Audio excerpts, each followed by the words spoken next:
poetry for you all. Would you like to hear it? Yeah. Good, because I feel like sharing. So, a little while ago, I dated this guy, and we thought that we were going to be together forever.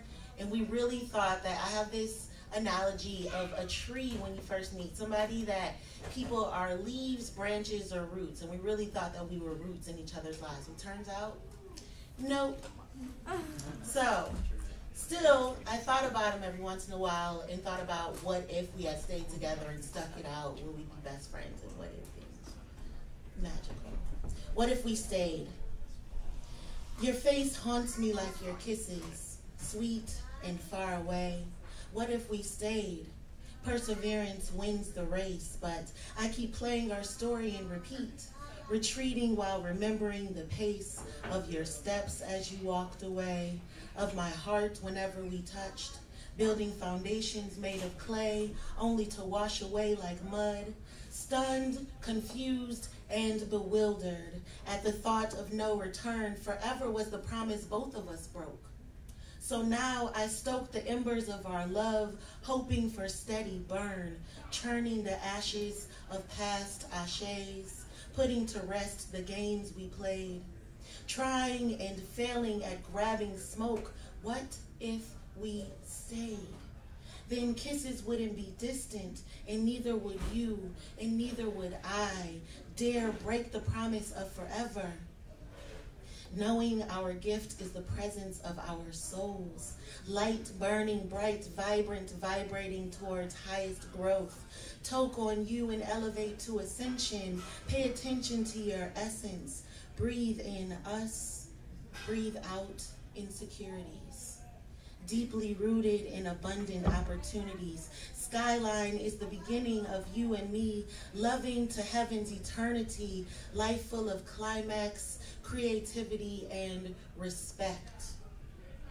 We would reflect the love of God, inspiring those around us to do the same. Acceptance, naming our path, but we didn't stay. Still, I will leave the window cracked, just in case you want to come back. To me, to us, to trust the process of love. Thank you.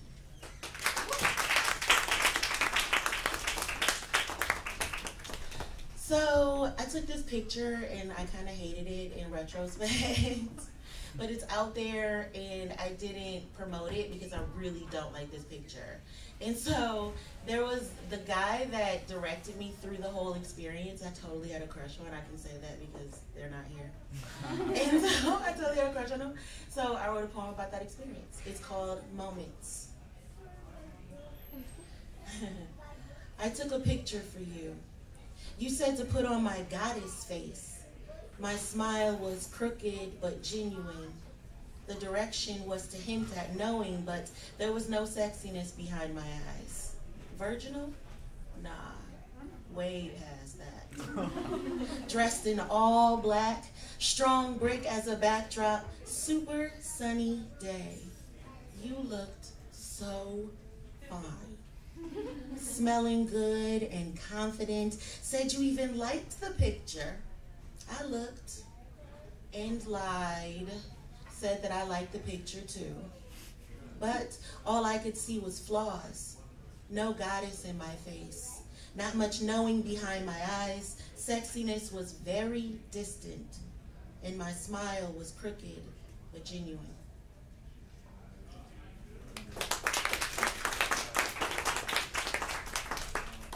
I'm not going to keep you for very long. There's 2, 3 more. You can read as long as you want. Oh, really? Don't worry about it. Well, in that case, there's 3 more. So,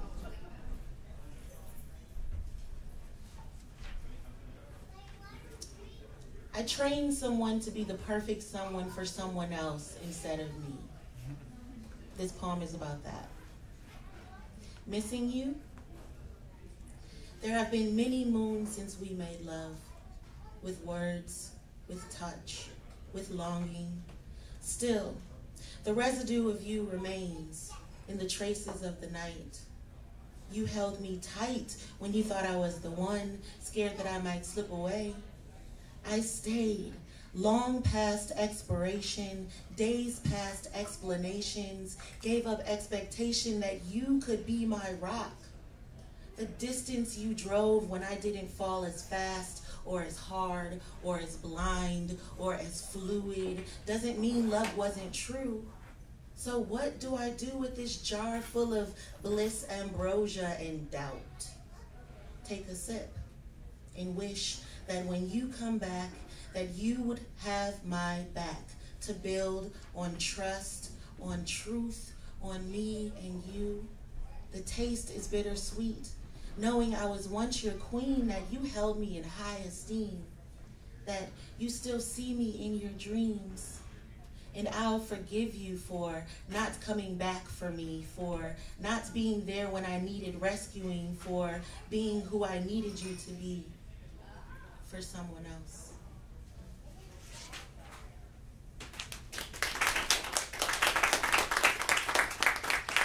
Thank you for listening. You're still with me? Yeah. Make eye contact if you're still with me. Most of you are making eye contact. I love it. Okay, so I am living with depression and anxiety, like a lot of people are actually. Maybe you are, maybe you know someone that is. This poem is about that, how it kind of goes away and then comes back and goes away and comes back, and it kind of never really goes away, but you just learn how to deal with it. Shit.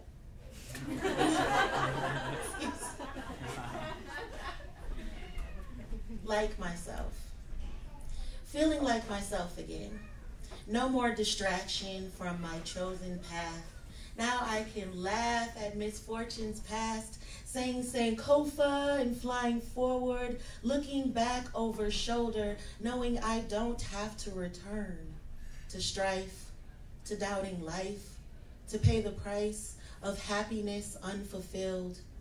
By sheer will and being still, while praying lies in head away, I stayed on central path for longer, growing stronger day to day, moment to moment, zapping fear with love, replacing energies, swapping thoughts, purposeful action in smooth direction, avoiding bombs of doubt. If this is war, I am victor. Through this cyclical maze, chasms repeat with haze still. I will remain open to healing and coping and healing and coping again. Can't lose sight of the prize my creator chose for me. Won't let go without a fight. I feel like myself again, even with this plight.